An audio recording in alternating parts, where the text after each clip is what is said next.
To another edition of BIZELLA, the podcast that talks to empowered women in franchising and in business. Today we have the pleasure of meeting Miss Sally Facinelli, and she's going to talk to us about her journey and how she got to become the CEO of Salty Dawg Franchising. And we're just going to hear it from her side and all of the experiences that got her to where she is today.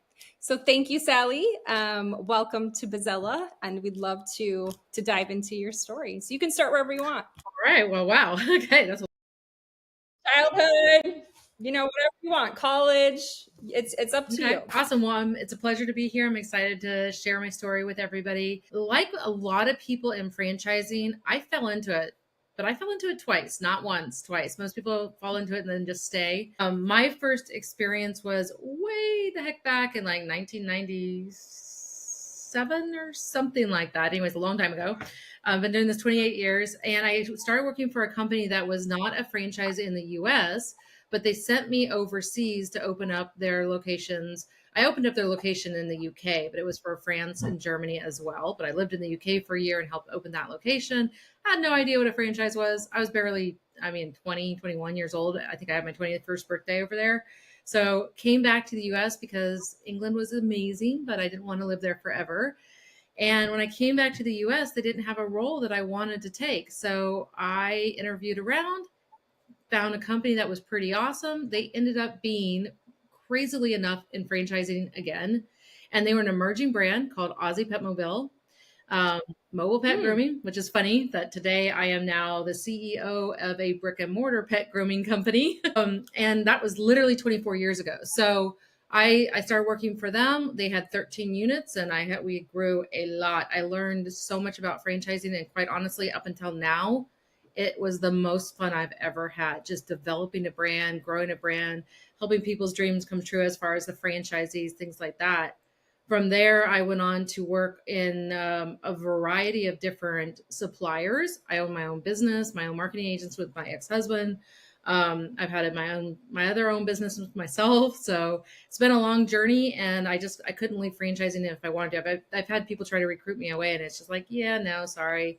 I love this industry because one of the things I think you can find here that you don't find anywhere else is the willingness to share your secret sauce. Like, I want to help others, even if they're my competitor. And the same goes for almost, I say almost because there's that small little percent, every other franchisor out there. We all want to help each other grow because there's a lot of market share.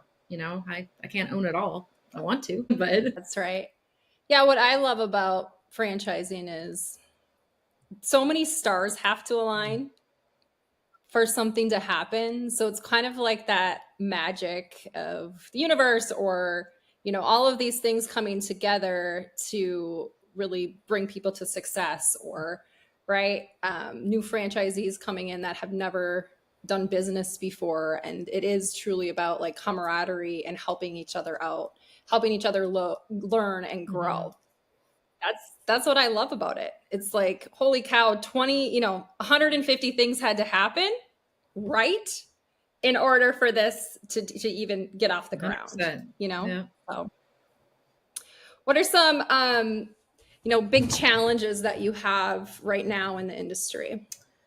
So my biggest challenges would be, I think this is the same across the board for everybody. It's human capital, employees, right? My team members, having really good staff that get it and have the same passion. Now, as a leader, I know it's very hard to find somebody with the same passion level as me, right? It's just not common. They're typically employees, but that's who I want. I want somebody else that sees my vision for the company and growing it, and like is willing to put skin in the game and work hard, and they will be compensated later, or now as well, obviously. But I think that's my biggest area of need, just like anybody else, is good, solid people. Do you think it's because there's so many opportunities to be an entrepreneur now with the internet and AI and everything? It's just harder to find people that want to be part of an organization to really grow that organization because there's so much individualism now? Or why do you think it's harder to find talent now? My experience, and that could be one of the issues. My experience is more people are very, I'm trying to find the right word. They're very not disorganized, but they don't know what they want, and that it's hard for them to, when they find a good company, stay with that company. They're always looking to move, and instead of bettering themselves where they're at, they're always looking at the next best thing, right? It's just a general mentality, I think.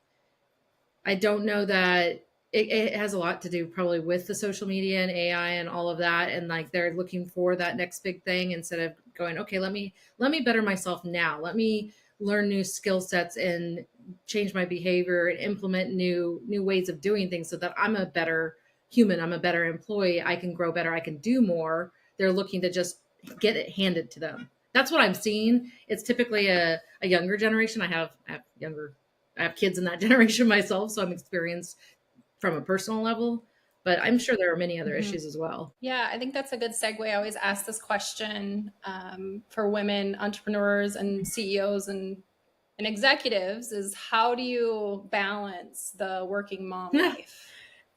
Because It it's is. hard. Yeah. I mean, I don't think I have the secret sauce, but there's one thing that I'm a master at that really helps me, and that's compartmentalization. If I didn't compartmentalize my life, I'd lose my mind. And I live off my calendar. So there's that. And I literally block times for everything. Yeah. And if I don't do that, then things get confused. I get stressed out. I don't know when the break is to see my kids or whatever. I think that's really important. When I'm with my children, I am with my children. I'm present with them. Whether it's dinner or whatever, I'm not sitting here on my phone like texting away, I'm with them. And when I'm working, I am focused on work, and they need to wait, and they'll come in and ask questions and stuff too, but they have to understand that there's that guideline. Like if they were an employee coming into my office or something like that, because I work at home, so they have to have a minute, knock on the door, say, hey, do you have a minute? And I'm like, okay, Yeah. great. So I really try to compartmentalize and then be present with wherever I'm at, whether it's work or travel or kids or whatever, partner, having a boyfriend, those sort of things. Yeah, no, I love that. I kind of hit a turning point where I was telling my family, if it's not on the calendar, I'm not showing up for it. Like I cannot function without things on the calendar. So that piece of technology I think has been really helpful, especially with working women that are, balancing all these Mm-hmm. things. And then I think that's great that you're able to set down your phone and to put away the computer while you're with your kids. I definitely didn't do that my first stretch of my career because I was just kind of happy to be a part of it, and I was always working. Right, I was taking calls on Yeah. vacation to home or whatever, or on vacations and stuff like that. And so I think that's great, a great piece of advice where it's like you can just be able to separate it and put down that technology. Well, So. let's put a caveat in there. I mean, I still, when I go on vacation, I will still do work, but it will be during a Mhm. segmented time, right? Because people still rely on me. The buck still stops with me. It doesn't stop because I'm on vacation and people can't wait a week or whatever, So I will segment time, and I'll be like, okay, kids, you're going to sleep in. I can get up early while you're sleeping in. I can pound out my emails, have a call or two if I need to, and then everybody else can wait. And I might do it at the beginning and end of my day, depending. I might just do it once a day. But I'll typically set everybody up for success on my way out the door too. Because as an entrepreneur, I think everybody knows that you never really stop. You can pause, but you No. never really stop. Yeah. Your brain never shuts down Yeah. completely when it thinking about businesses and stuff. Mhm. Yeah. So talk to me about Salty Dog. When did you join that organization? And did you start as a CEO or did you start as like a VP or Yeah, that's good another questions. executive? It's been an interesting journey with Salty Dog, a great learning experience as well. So I started in June of 2023. Okay. I was brought on to take it to market and sell it and, really become a franchisor. They were technically already a franchise company. We have founders, John Kansky and Win Claybaugh and Gary Ratner, that founded it. They came to me and found me, and then I came on board in June. When I came on board, realized that there was still some work to be done. The rest of the base needed to be created to be able to sell. I did sell a franchisee, like my first call ever, sold him 3 units, and he's now open, thankfully, in Frisco, Texas. He's awesome, love him to pieces. But I realized very quickly that we needed to do some more work to be able to support a rapid amount of growth, because when we go to market, I knew that Salty Dog would be very well received and everybody would be excited. So fast forward to March of this year of 2024. Unfortunately, John Caskey passed away 2 days before we went to market. But we went to market in March to start selling our brand. And due to his passing, then we ended up merging with now Loyalty Brands. That actually just finished August 1st. So we're officially part of the Loyalty Brands umbrella. And when I started, I was the president, and now I'm the CEO. I'm doing the same things, but now I'm the CEO. You know, it's amazing because we just went to market again, just actually launched and started selling as of late August. So just a couple, like last week. And I've already sold a 15 unit AR, not me. I say I, meaning Salty Dawg, right? And my team. It's not a Sally thing. Yeah. A 15 unit AR in Orlando. I've got a 65 deal about to close next week. And that's just the start of things. So I went from 3 locations, but in operating to now another, and then we had 10 sold, but now I have another 80 coming in September. So it's next year's going to be Congratulations. A wild ride, an amazing ride. I'm looking forward to it. But the fun fact is that we're ready. I spent a lot of time building that base along with my team members to get us ready to be able to have this exponential growth. And now with the Loyalty Brands umbrella and all of their team members, that was my biggest pain point. Now I have access to people that have just an amazing amount of experience and people I've known for a long time too, which is great. And what other franchises do Loyalty Brands have? Gosh, off the top of my head, I'm going to get it wrong. Is it more than 10? Or is it it's like 9 right now. So we have 3 verticals. And in my vertical, the pets vertical, we've got Salty Dawg Pet Salon and Bakery. We got Zoom and Groomin', and then Purely Pets is another new brand. John Hewitt is always looking to acquire. So, that could change between now and when we publish this. And then we've got other brands like in the tax category, like A-Tax. They're doing great. And then we've got My Little Schoolhouse, and then some business brokers. I don't recall all the names of the brands. I apologize.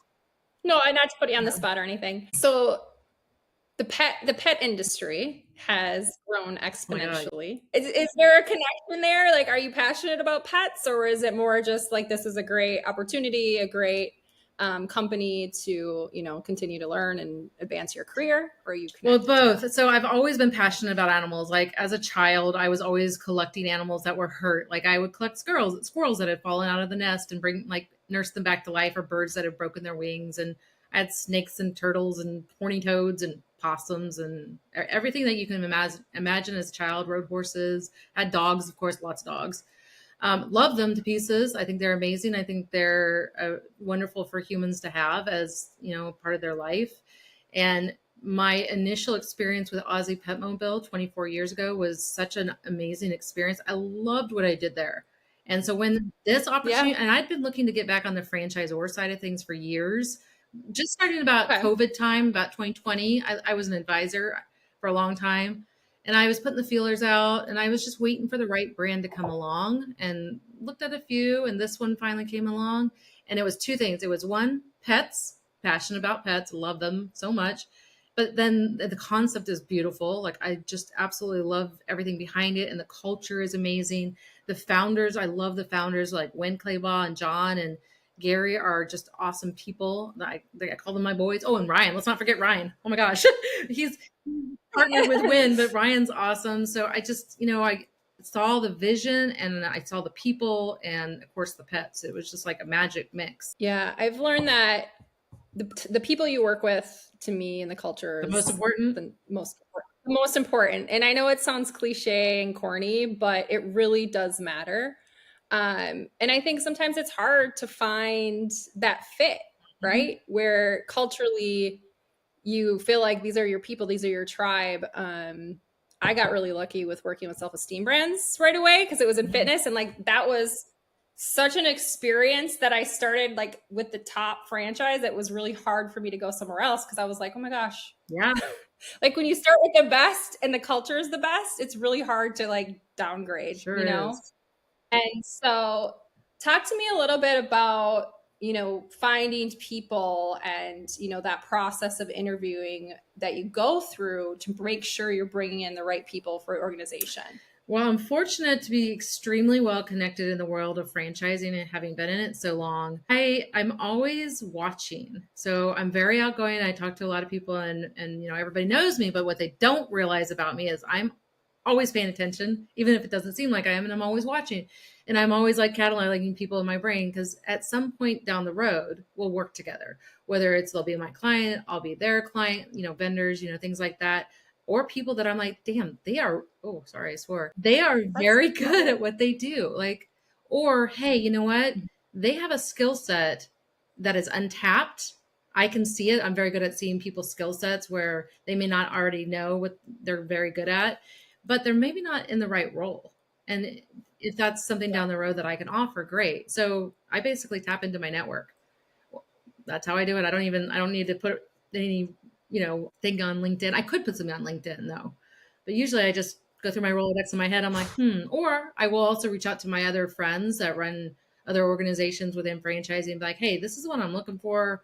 Everybody I could think of is, very happy with what they're doing. What do you think? Do you have anybody that's amazing that I don't know about? So a lot of your roles, you found people without like marketing on Indeed and LinkedIn and stuff. Yep. And then when I meet with them, Yeah, though, too, I want to meet with them and, share with them, here's my vision. Here's my company's vision. They're in alignment, of course. Here's what I'm looking for in a person. And here's what it looks like to work with me as a leader. How does that fit with your vision? And here's how I see you. Here's how I see you working in my organization. Does that align with what you're looking for? And we kind of have a very real open conversation. I also don't want I don't want to work with people that do things when they say, well, this is the way I've always done it, or this is the way we always do it.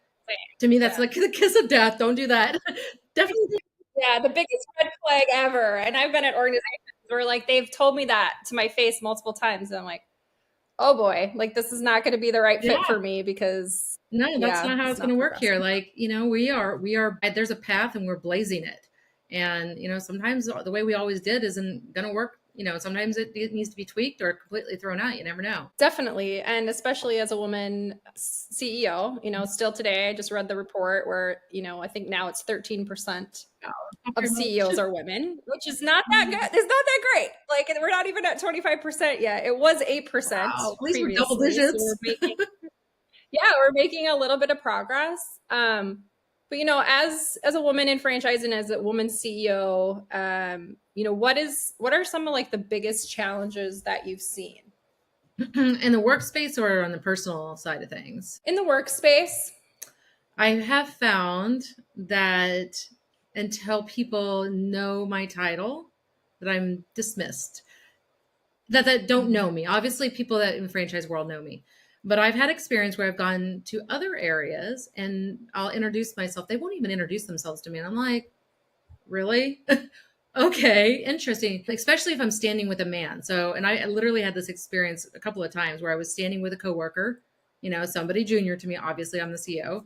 And we went up to introduce ourselves to suppliers.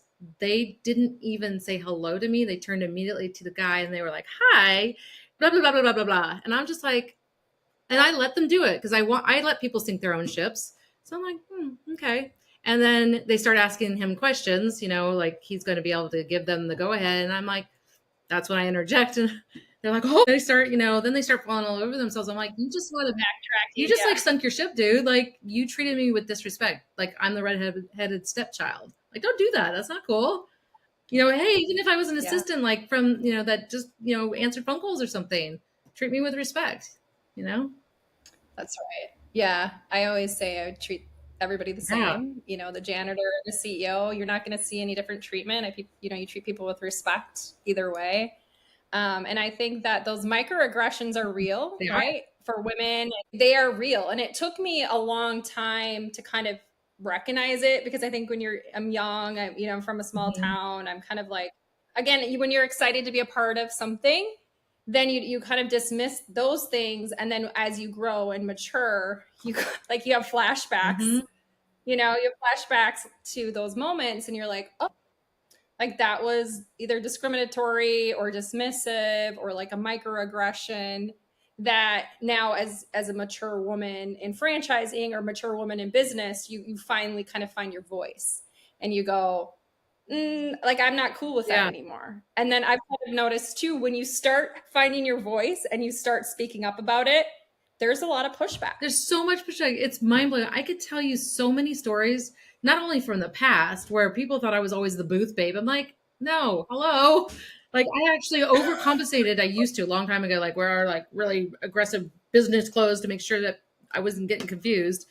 But even now, like, no, and I'm definitely not going to say names, but like there's been some financial type people that have immediately dismissed me, knowing who I am, knowing my title, knowing I'm the leader, standing with a man who's very junior to me, and dismissing me and talking to him. And I'm like, and I will actually call them out, and I'm like, actually, and I'll told my person, I'm like, you can go now. You know, I need to finish the rest of the conversation because there's some parts of the conversation that don't go for all team members, right? Some are just the leaders. And I had to level set with these people going, I'm the person you need to speak with. I'm the person that makes that decision. And it's mind blowing to me that, and it was a younger male as well. And it was shocking to me that I'm still dealing with that, you know, after almost 30 years and in this new economy, not economy, new day and age. But it happens all the time for us. Yeah, it's definitely real. And then I always find it interesting too with a woman and woman dynamic. Okay, so I've ran into this a lot where you think that a woman executive, or if you're both executives, that you're going to truly inspire each other and empower each other and I mean really promote Right. each other, right?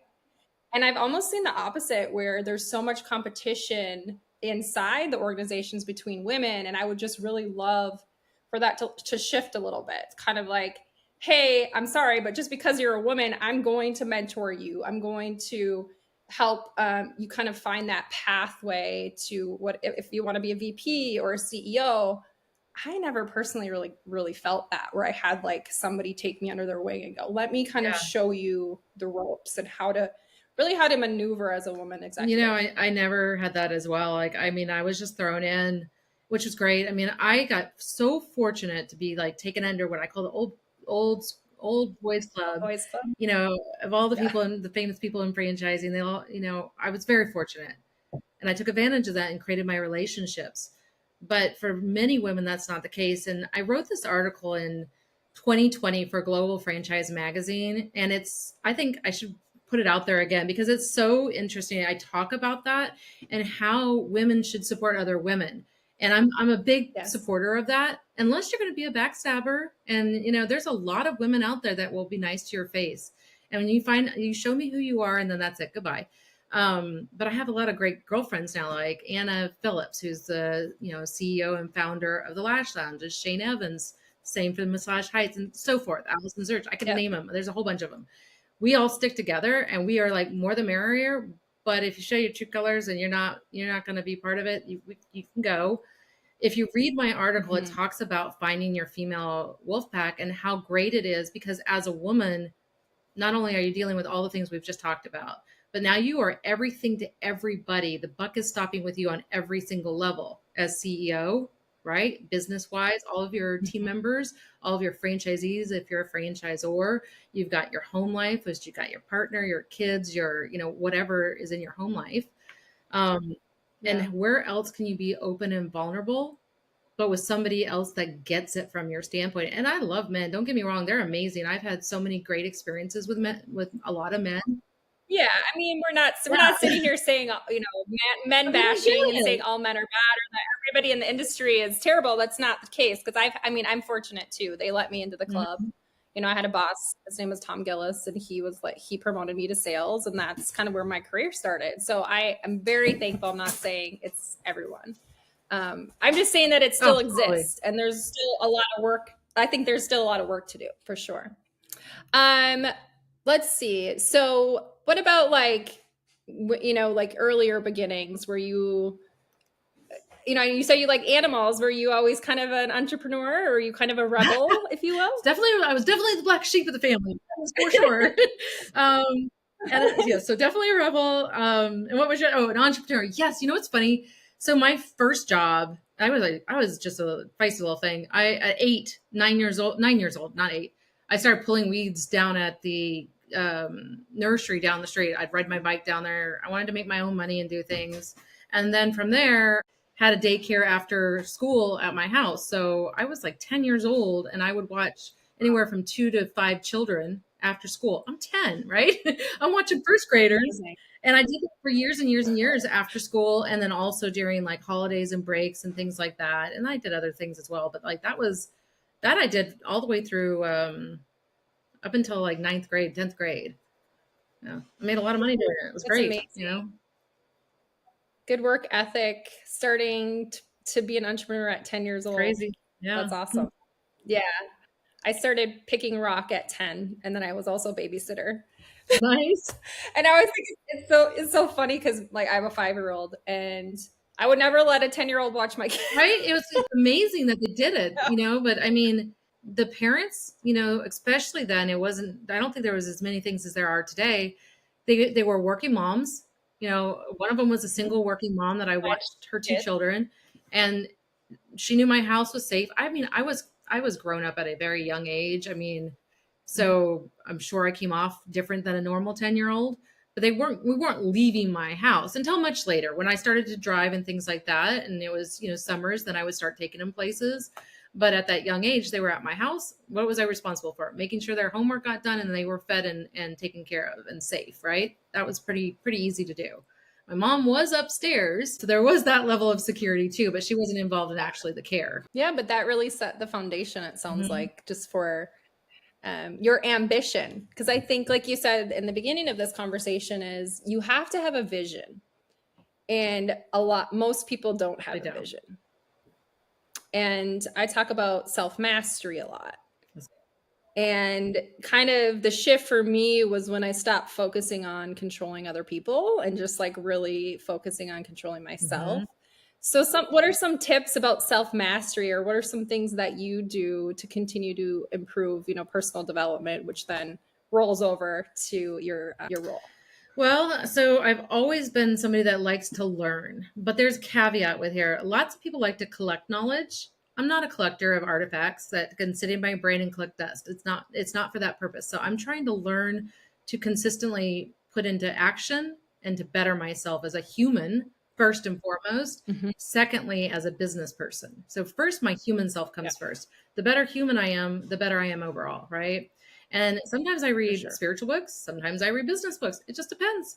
Sometimes I do workshops. Sometimes I go on retreats. You know, I do a lot of personal development, especially if I'm starting to feel drained.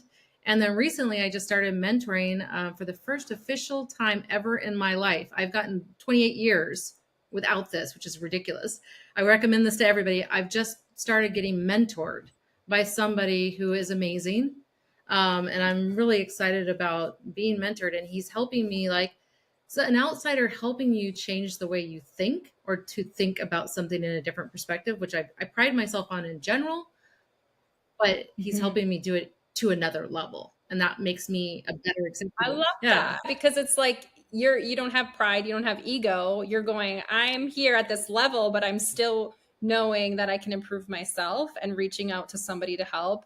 That's something I haven't done either. Like hiring coaches, hiring mentors, or finding a mentor, I think is really important. I love that. Yeah, just having the opportunity. That's great advice. I'm thankful to have that opportunity. So. Yeah, definitely. How about like, so that's mentally. How about like physically? You said you read spiritual books, which is great. I like to listen to podcasts while I work out. Yeah, that's good. Or not podcasts, books while I work out. Because otherwise I get bored. So any like fun tips like that? So for me, like physical, it's going to depend on what I'm doing physically, right? Because I do get bored, but I also need to keep motivated as my brain goes into, I got my long list of, you know, all the things to get done. So if I'm doing yoga, let's say I'm doing yoga or a modality like that, I'm going to very, very focused on the music that I'm playing that is towards that. If I'm running or something like that, I need pumped up music.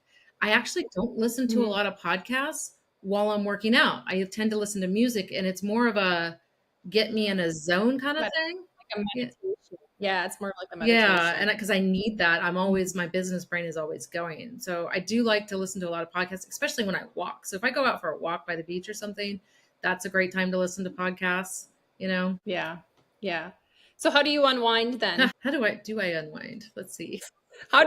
what do you do for rest? Because this has been a big thing for me the last 2 years, is like giving, especially as women, giving ourselves permission to truly do nothing Mhm. and to truly rest. Is that, maybe you have to work towards that, or is that something that you've already figured So I'm out? constantly working on that, and it's something I don't really. This would be my first time sharing, so I will simply stop.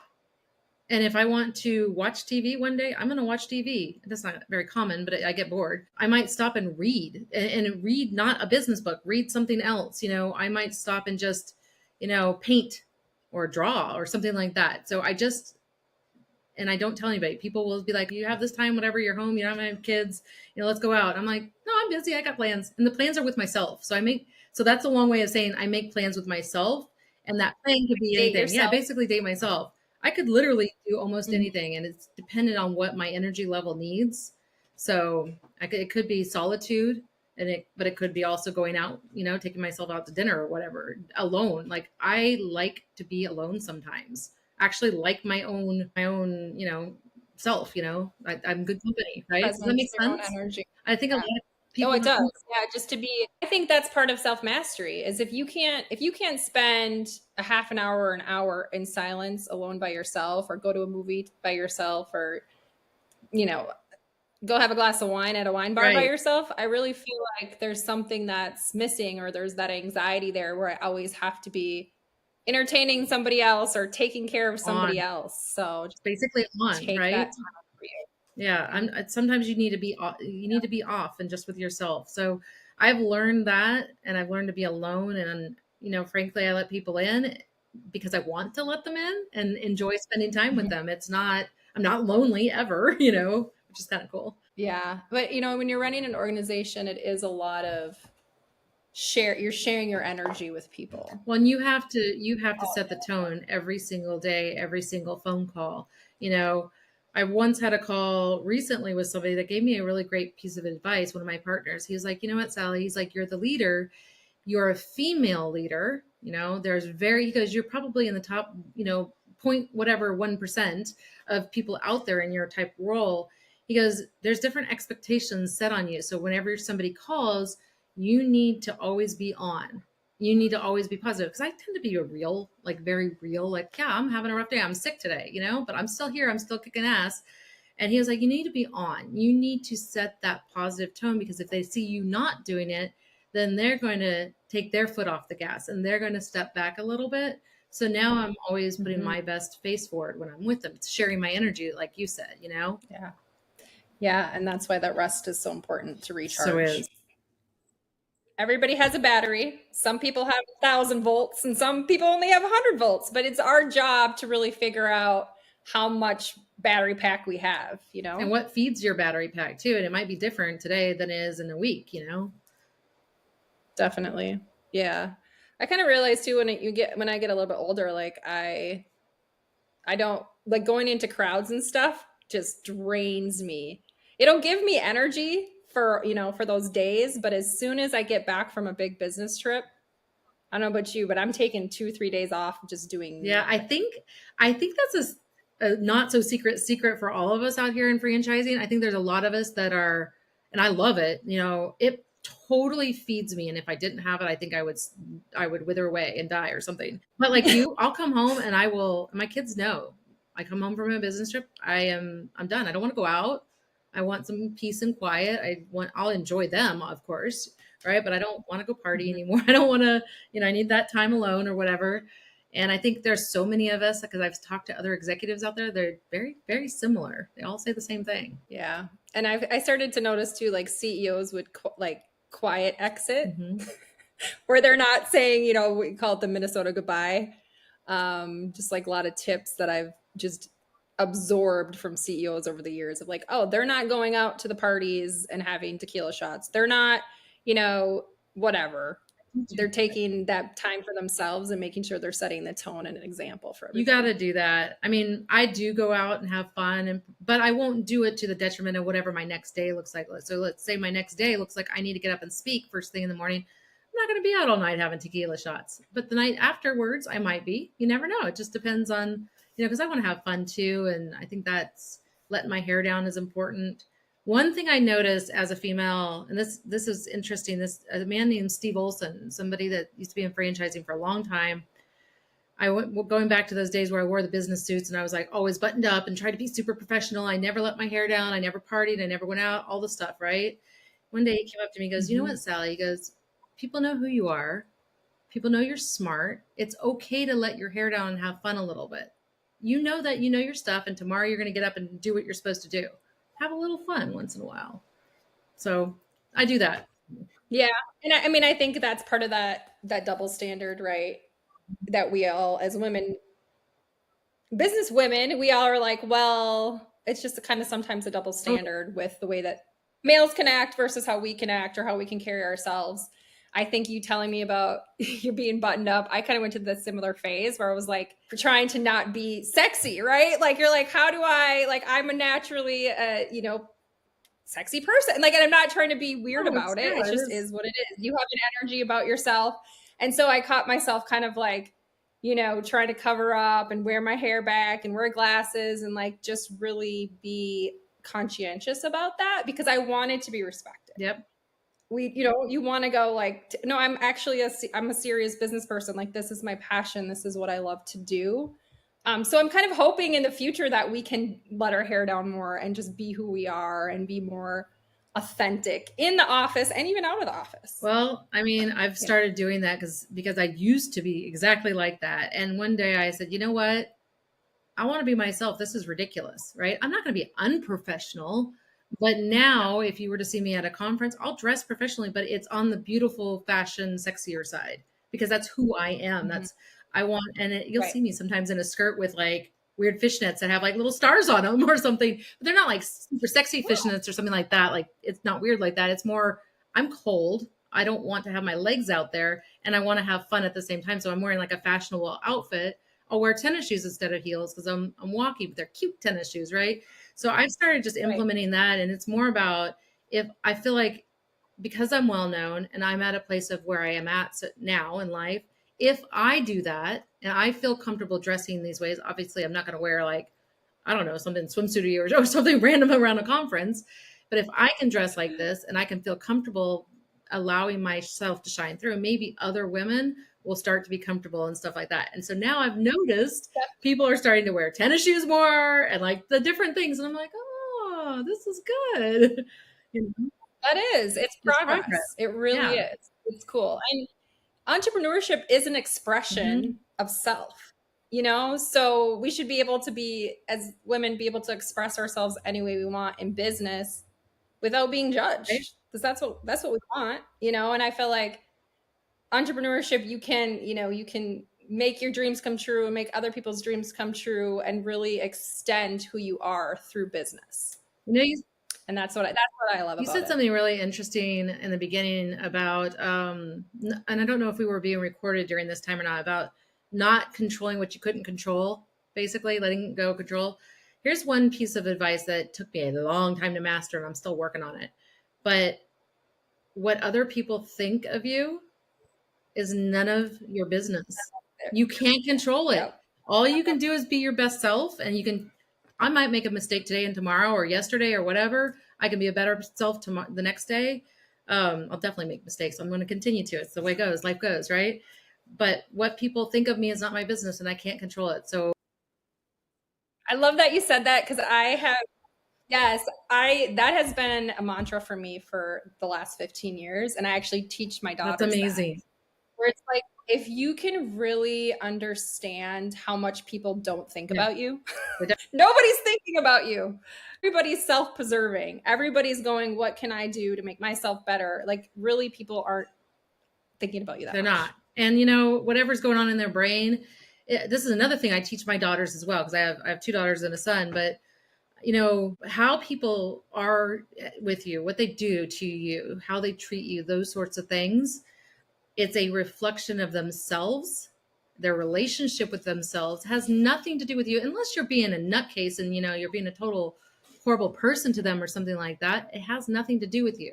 It has everything to do with what them and where they are at in their journey. Yeah, definitely. We're all just Mhm. mirrors. And I think if you can internalize that, I know this for a fact. it's going to help you personally and in business. And I think that when I look at all the CEOs that I've worked really closely with, I think that self-control is the number one reason why people get to that level. Yeah, I think so too. Because if Sitting back, you don't have, yeah, sorry, go ahead. no. No, go ahead. Sitting back and just giving everything a minute instead of reacting, especially in crisis. There's a lot of crises out there. You got to deal with them. And the minute you react is the minute you lose. You lose focus, you lose whatever, right? You got to sit back and take a second. Got to take a beat. You got to take 10 seconds and just every action gets a reaction. Mm-hmm. And if you can learn to control that reaction, I really think that's the key to success in anything. I really, really do. I agree. Definitely agree. So the one last thing that I wanted to talk about, we're already at 42 minutes. I told you it goes fast. I want to talk about failure and how important it is to have that to really get to a level like a CEO. I think if you are not failing frequently, okay, little failures, big failures, medium, whatever, you're not trying, you're not growing, and you're not going to move to the next level, because I'm going to fail. And it could be, at something I've been doing all my life, and then suddenly tomorrow I fail at it. I have a bad day or whatever. It happens. It could be, you could fail at business. Like in general, your business could fail. You could fail at hiring somebody, hire the wrong person, right? Fail at a marriage, whatever, any kind of failure. Mm-hmm. I think you must fail to grow. Yes, absolutely. Yeah.